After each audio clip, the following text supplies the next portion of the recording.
Hello everyone, welcome back to Movie Clips. Today we are diving into Yellowstone Season 5 Part 2. The last season takes us on a wild ride through the chaos and heartbreak that has defined the Dutton family. With shocking deaths, dramatic decisions, and the future of the ranch on the line, we're diving into the key moments of this final chapter. Was it a satisfying conclusion? Did it fall flat? And what does it all mean? Let's break it all down. The season kicks off with the shocking death of John Dutton, the family's patriarch. Initially believed to be a suicide, it is later revealed that John was actually murdered. His son, Jamie Dutton, is responsible for the crime, having been manipulated by lawyer Sarah Atwood, whose influence over Jamie has been steadily growing throughout the series. John Dutton's death wasn't just part of the storyline. In reality, Kevin Costner, the actor behind John Dutton, couldn't be in the final episodes of the season, forcing the writers to make the impossible decision to kill him off. It's a loss that reverberates throughout the entire series, as the Duttons now face the consequences of their choices without their leader. As the family deals with the fallout of John's death, the ranch faces even greater pressure from outside forces: new governor, market equities, and even Jamie. Beth blames Jamie for her father's death and channels her grief and rage into a relentless quest for revenge, targeting Jamie with a fury that has been building from the first season.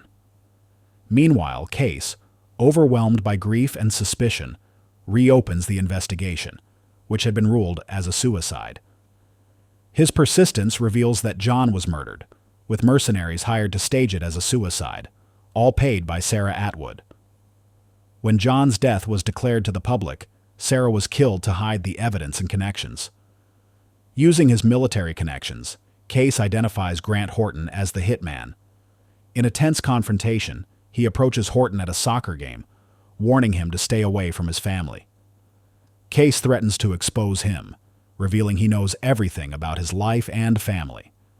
Beth and Kayce are confronted by escalating threats to their family's legacy that lasted for generations, facing mounting pressure from external forces, including market equities and political adversaries. They realize that the only way to preserve the ranch is to sell it to the Broken Rock Reservation.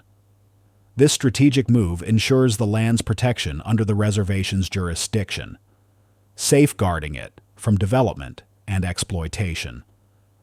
In the series finale, Beth fulfills her promise to avenge their father's death by confronting and killing Jamie Dutton.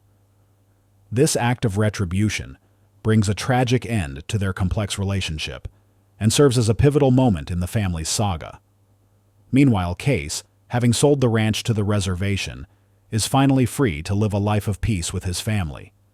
He returns to the reservation, where he's given a small piece of land to run as a ranch, symbolizing a new beginning and a departure from the violent legacy of the Dutton family. The series concludes with Beth and Rip moving to a new property in Dillon, Montana, embracing a fresh start away from the turmoil that defined their past.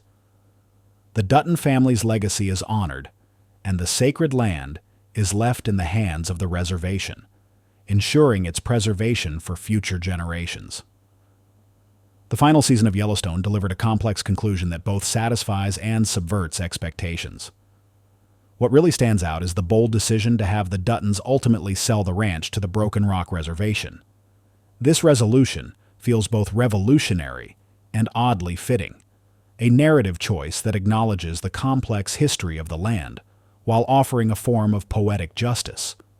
However, some viewers might find this ending too neat, given how fiercely the Duttons fought to keep their land throughout the series. The resolution of Sarah Atwood's storyline feels somewhat rushed, a common issue with the show's handling of antagonists. The revelation of her involvement in John's death and her subsequent elimination exemplifies how the show sometimes sacrificed careful plot development for shocking twists. The final confrontation between Beth and Jamie is a powerful and emotional moment in the series. Their long-standing rivalry, built on years of betrayal, pain, and unresolved tension, culminates in a scene that feels both inevitable and heartbreaking. Beth's revenge against Jamie delivers the dramatic punch that fans have been waiting for, providing a cathartic release for a storyline that has been building for seasons. One of the stronger aspects of the finale is Kayce's arc. His return to the reservation with his family feels earned and natural, providing a satisfying conclusion for perhaps the show's most consistently written character. Similarly, Beth and Rip's fresh start in Dylan offers a glimmer of hope without betraying their established characters. The show occasionally fell into the trap of relying on shock value and violence rather than allowing for more subtle character development. Despite its flaws, the occasional plot holes, the sometimes over-the-top drama, and the uneven pacing, Yellowstone managed to stick its landing in a way that feels both surprising and inevitable. The ending suggests that preserving a legacy might mean letting it evolve, rather than fighting to keep it frozen in time. Looking back, it's clear that while Yellowstone wasn't perfect, it successfully reinvented the Western genre for a modern audience.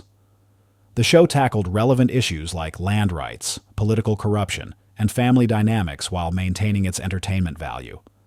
The decision to end with transformation rather than triumph feels particularly relevant for this series. By having the Duttons ultimately let go of their ranch, the show makes a powerful statement about adaptation and progress. The finale might not please everyone, but it offers a thoughtful conclusion to a series that consistently pushed boundaries and challenged expectations. Do you like the series ending? And do you think it would have been better if Kevin Costner had been in the finale? Let me know in the comments.